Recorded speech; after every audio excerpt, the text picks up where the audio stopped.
Em um mundo de TikTok, onde as pessoas estão sempre lendo os mesmos livros, estão sempre lendo os lançamentos, tem pessoas que conseguem ler 100, 200 livros em um ano, e é claro que a gente vai tentar acompanhar essas pessoas e querer ler os mesmos livros que elas e que todo mundo, apenas para a gente poder participar da conversa e entender sobre o que elas estão falando. Mas inconscientemente a gente acaba colocando um prazo de validade nos livros, então se você não lê o livro que estava no auge, automaticamente ele não merece mais ser lido, porque você precisa ler o livro que está no auge agora. E você deixa o livro na sua estante, passam-se 5 anos e você ainda não leu ele. Mas no meio desses montes de livros, existem outros milhares de livros que nunca receberam o reconhecimento que merecem. E talvez você tenha esses livros na sua estante, mas nunca chega o momento de ler porque você precisa acompanhar os lançamentos. Mas antes, olá, eu sou a Karina e esse daqui é o Sereiano.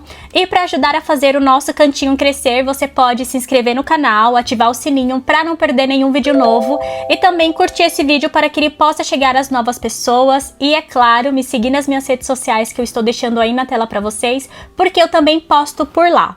E é isso, então bora pro vídeo.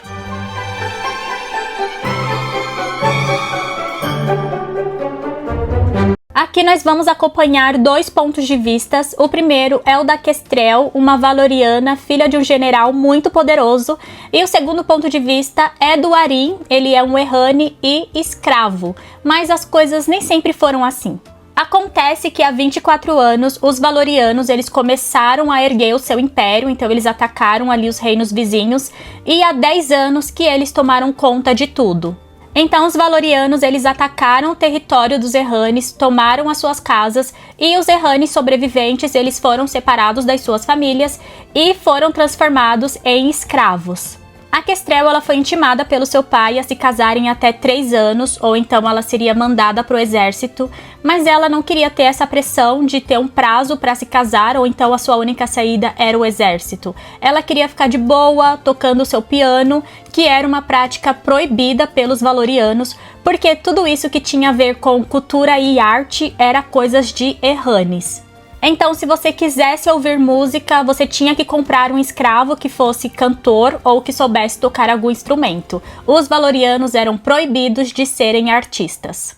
Em um dos seus passeios, a Kestrel ela acaba parando em um leilão de escravos e ela decide dar um primeiro lance no momento em que o leiloeiro fala que o escravo tem uma linda voz. E é claro também porque ele era um gato. O valor que ela paga pelo escravo chega a ser escandaloso, porque no momento em que ela dá o primeiro lance, as pessoas que não estavam nem aí para aquele escravo davam lances maiores, porque na cabeça delas, se a Kestrel, que era filha do general, tinha todos os escravos disponíveis para ela, e ela queria justamente aquele escravo, então algo de bom ela viu nele. Então todo mundo queria ele também.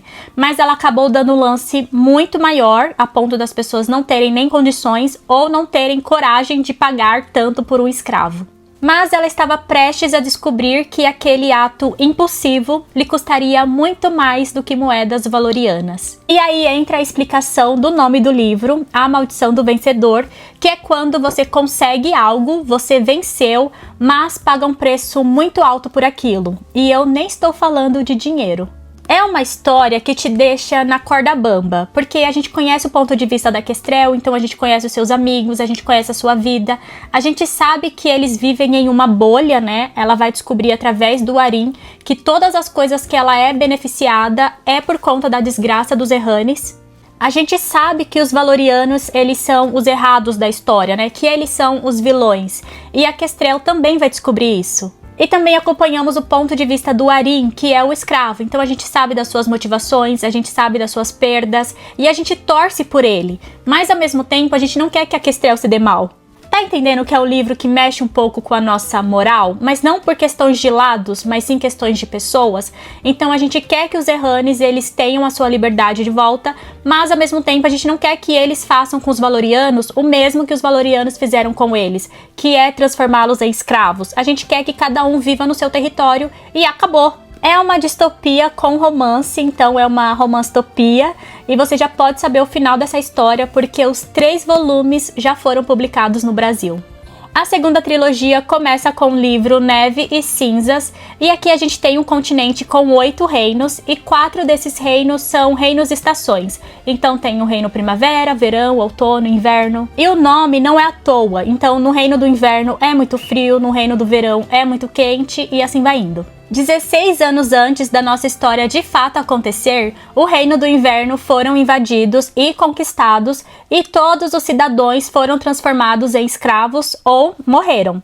E sim, eu percebi a semelhança com o livro anterior, mas é totalmente diferente, tá, gente? Essa aqui é uma fantasia. Enfim, depois dessa invasão, a família real foi derrubada e a magia parou de existir. E a única esperança que esse povo tem está nas mãos de 8 sobreviventes que conseguiram escapar, e eles estão aguardando uma oportunidade de recuperar a sua magia e reconstruir o seu reino. E então passamos para a história e conhecemos a Meira. Ela perdeu seus pais na derrota do inverno e ela é uma das 8 sobreviventes que conseguiram escapar, e desde então ela vive como refugiada.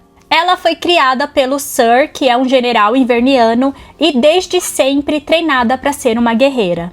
Os espiões invernianos, eles descobrem a localização de um medalhão muito antigo, mas que promete trazer a magia de volta para o reino. Quando a Meira fica sabendo disso, ela mesma decide ir atrás desse medalhão. E finalmente chegou o momento em que ela colocaria em prática todos os anos de treinamento e estaria seguindo seu sonho, que era lutar pelo seu povo. Mas com o caminhar da missão, a Meira ela vai se deparar com um mundo cheio de magias perigosas, de poderes malignos, de vaidade e sofrimento, e ela percebe que talvez a salvação do seu reino nunca esteve em suas mãos. Eu lembro de ter lido essa trilogia há mais ou menos 10 anos, e eu lembro de ter gostado bastante e que me deu uma ressaca literária depois, tanto que eu tive que ler vários romances de épocas, porque a minha cabeça não conseguia absorver tantas informações, sabe? Então eu precisava ler livros mais tranquilos, porque a construção desse mundo é uma coisa extremamente nova. Então existem reinos muito diferentes, existem governadores por gênero, por exemplo,